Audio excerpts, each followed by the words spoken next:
నమస్తే అండి. అందరూ ఎలా ఉన్నారు? మేము బాగున్నాము. మీరు కూడా బాగుండాలనే కోరుకుంటున్నాను. ఈరోజు వీడియో వెజ్ ఫిష్ ఫ్రై అండి. అది ఎలా చేయాలో చూద్దాము.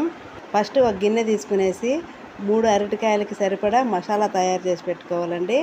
ఇప్పుడు నేను ఫస్ట్ ఆ గిన్నెలో 4 స్పూన్లు బియ్యపిండి, ఒక 3 స్పూన్లు మైదా పిండి వేసాను. అల్లం వెల్లుల్లి paste 1 spoon, garam masala 1/2 spoon, biryani masala వేసుకుంటే చాలా బాగుంటుందండి స్మెల్.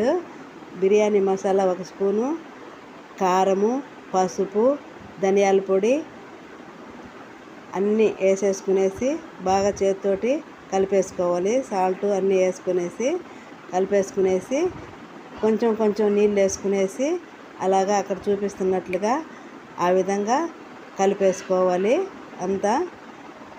ఇప్పుడు అంతా అలా కలిపి పెట్టేసుకునేసి మనము ఆ గిన్నె పక్కన పెట్టేసుకోవాలండి. నేను ఇప్పుడు సాల్ట్ వేసేసి కలుపుతున్నాను. ఇప్పుడు అంతా కలుపుకునేసి ఆ గిన్నె పక్కన పెట్టేసుకుని ఇప్పుడు మళ్ళీ ఇంకో గిన్నె తీసుకునేసి పెద్ద గిన్నె తీసుకొని ఆ అరటికాయ ముక్కలు మునిగేలాగా నీళ్లు పోసుకునేసి కొంచెం పసుపు, కొంచెం ఉప్పు వేసేసుకొని పక్కన పెట్టేసుకొని ఇప్పుడు అరటికాయల్ని మనము పైన తొక్కంతా తీసుకోవాలి. పై తొక్కంతా తీసుకునేసి అక్కడ చూపిస్తున్నట్లుగా అలాగా మొత్తము పై తొక్క తీసేసుకోవాలండి. పిల్లలకి ఎప్పుడూ ఒకేలాగా కాకుండా ఇలాగా రకరకాలుగా చేసి పెడితే వాళ్ళు ఇష్టంగా తింటారండి. అందుకనేసి ఇలా చేశాను. ఇప్పుడు ఆ అరటికాయని 3 భాగాలుగా కట్ చేసుకోవాలి. అక్కడ చూపిస్తున్నట్లుగా అలాగా 3 భాగాలుగా కట్ చేసుకున్నానండి. అదిగోండి, ఇప్పుడు ఒకటి కట్ చేశాను కదా, అలాగా ఇప్పుడు 3 భాగాలు అయినాయి కదా, 3 భాగాలుగా అలా కట్ చేసుకోవాలి. వాటిని కూడా అన్నీ అలాగే కట్ చేసుకునేసేయాలి. ఇప్పుడు వాటికి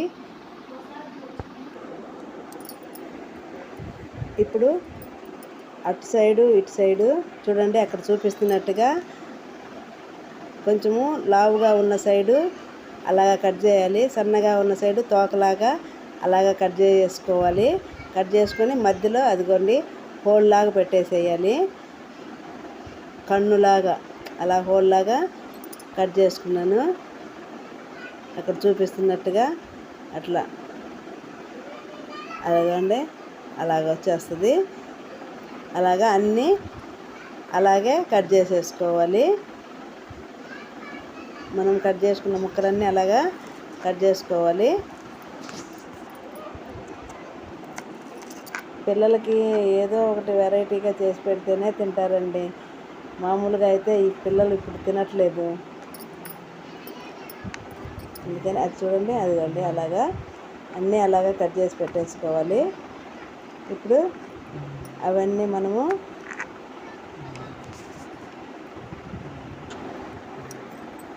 అన్నీ అలాగే కట్ చేసుకునేసి ఇప్పుడు మనము ఆ నీళ్ళల్లో వేసుకోవాలి. పసుపు ఉప్పు వేసుకున్న నీళ్ళు ఉన్నాయి కదా, ఆ నీళ్ళల్లో వేసుకొని పెట్టేసేయాలి.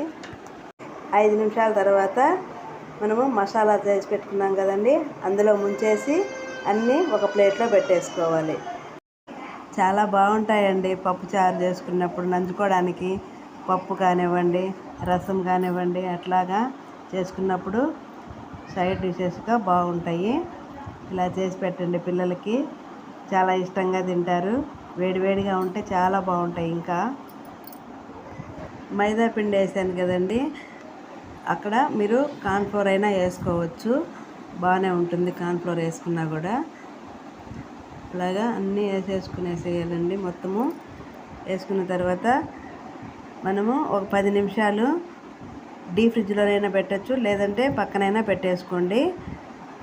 10 నిమిషాల తర్వాత స్టవ్ అంటించుకొని అలాగా వెడల్పాటి కళాయి పెట్టేసుకునేసి అందులో ఆయిల్ వేసేసుకోవాలి. ఒక 4 స్పూన్లు ఆయిల్ వేసేసుకోవాలి. 4-5 స్పూన్లు పట్టిద్ది.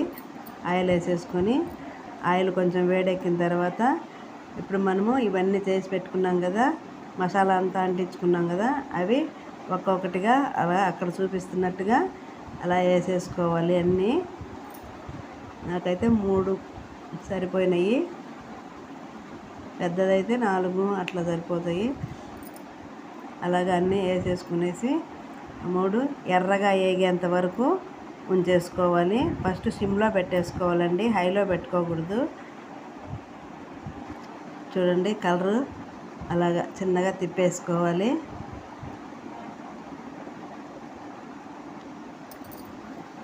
బాగా గోల్డెన్ కలర్లో వచ్చేంత వరకు దాకా వేపేసుకోవాలి అన్నీను. ఇప్పుడు వేగాయి కదా, తీసి పక్కన ప్లేట్లోకి పెట్టేసుకుంటున్నాను.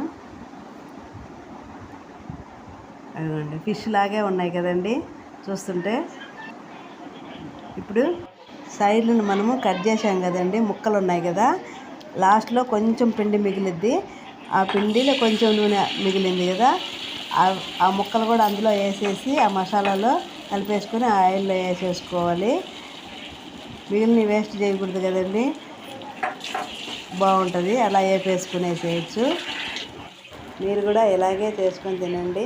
ఎలా ఉందో కామెంట్ చేయండి, లైక్ చేయండి, షేర్ చేయండి, సబ్స్క్రైబ్ చేయండి. ఓకేనా ఫ్రెండ్స్, నెక్స్ట్ వీడియోతో వస్తాను.